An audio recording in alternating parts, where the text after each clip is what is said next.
هو في على حدود اسبانيا ده بمثابة، ده لو رايحين يحجوا مش هيروحوا بالمنظر ده. في ايه في الجزائر او في المغرب بيحصل يعني الدول اللي دخلت دي، المغرب واسبانيا، يعني انتوا في ايه عندكم في المغرب بخليكم تهربوا بالمنظر ده؟ ايه ده؟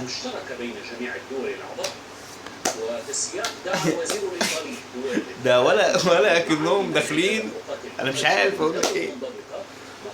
ده لو دخل الجنه مش هيجري بالسرعه دي. الحق حاسب، امسك ولا من هنا. يا لهوي، ايه ده؟ تدفق. انا بقول لك بقى بمثابه حج.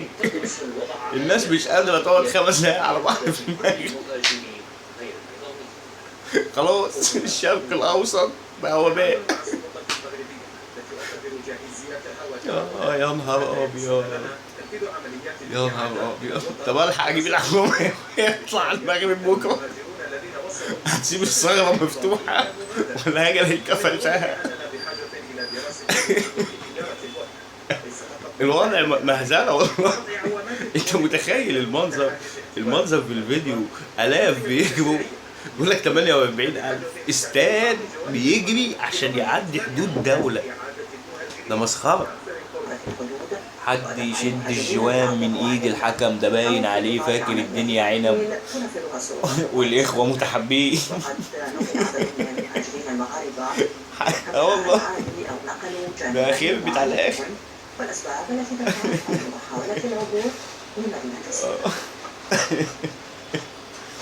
يا جدعان انا تعبت والله في الوطن العربي.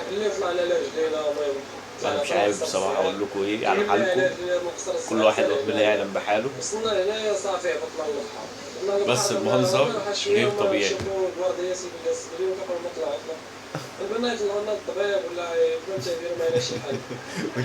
انا كنت مستني دوري بس ما لحقتش اخش. علاش كتمشي كتبغى واحد اخر صدقك اسبانيا ولا اوروبا هذه 15 عام ولا 20 عام، كيجي لعندك لهنا كيبقى عاود لك على اوروبا، انت كتحلم تعيش ديك الحياه هذه، فهمتي؟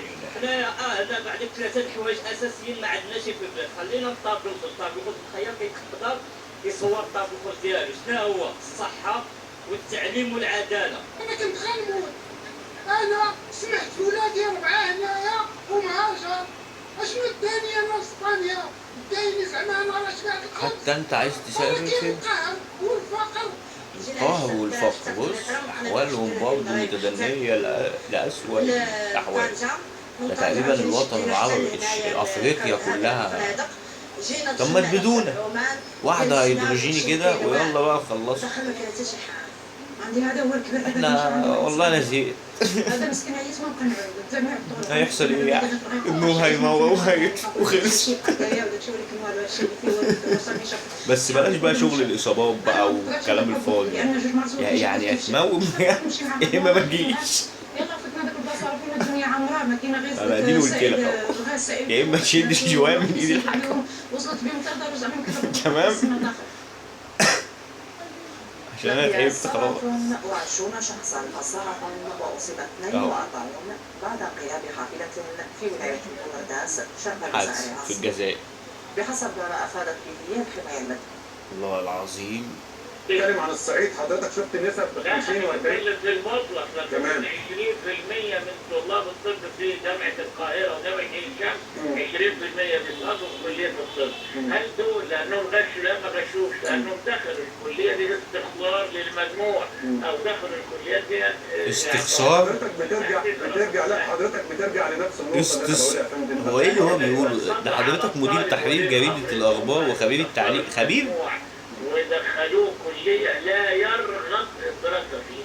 ان شاء الله يكون الاول على الثانويه العامه. طب ما تقول لهم هيكسبوا كام ولازم يبقى معاهم كام عشان يفتحوا عيادات ويبقى معاهم فلوس بدل ما يبقوا دكاتره موظفين كحيانين. على ظاهره الغش بكل الوسائل. عرفهم. وقد اشرك جهات كثيره متعدده في القضاء على ظاهره الغش في على مستوى الجمهوريه. قضاء على ظاهره الغش. يا بيه انا رحت الثانوي بتاعي تمام كنت بروح بالقلم، ما كنتش اعرف ايه نوع الامتحان اللي عليا الا جوه اللجنه.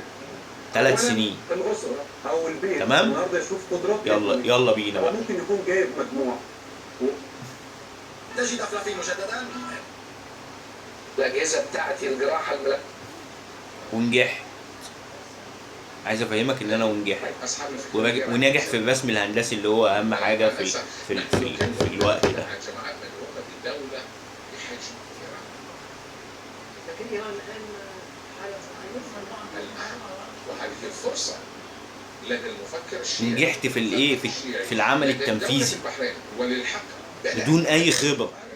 استدركت ما كان يجري وبدأت العمل على تغيير أو إعادة ليه؟ لان انا هذا هو المدى. تعمدت ان انا اظهر 40 جراما كزيادة بتنفيذ المصنع. يعني ايه؟ انا خدت خطوات المصنع اللي هو صنع الجهاز اللي احنا بنستعمله في العملي ونفذته بالمعايير بتاعته، وكانت اول مره ونجحت بنسبه كبيره جدا. يعني انا مثلا انا اللي مسلم الحاجه دي بايدي، والنهارده انا راجل ليا شغلي وبشتغل في كل مكان وعارف ايه الصح ومن ايه الغلط. انا اللي مسلمه لك سليم 100% زي ما انت طلبت. لو في اخطاء هتكون بعض الاخطاء اللحاميه بسبب عدم وجود العده اللازمه او الادوات اللازمه للاستخدام بتاعي انا. انت تعودت عليا بالسلب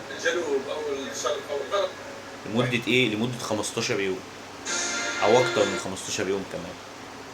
جدا جدا. الموضوع كان كبير يعني، ما كانش صغير. فين وحدة؟ ده في امتحانات ثالثه ثانوي.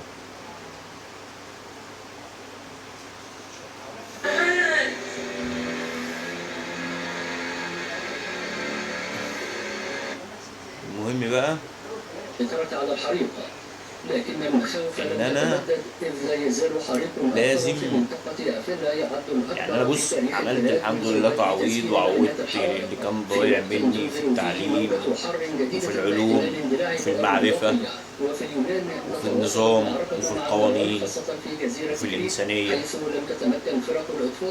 بس أنا شايف إن التعليم يعني ما كانش بالدرجة الكويسة في مصر. في أحسن من كده بكتير ممكن تقدمه بإمكانيات بسيطة. وامتدت الأزمة إلى البرتغال وتركيا. طبعا ده حريق غابات بقاله فترة كبيرة جدا مولع من ساعة أمريكا، الإعصار النار الكلام اللي احنا سمعنا عنه ده. فيما أعلنت السلطات التركية السيطرة على معظم زي ما انتم شايفين كده، ونتقابل في حلقة جديدة بكرة إن شاء الله.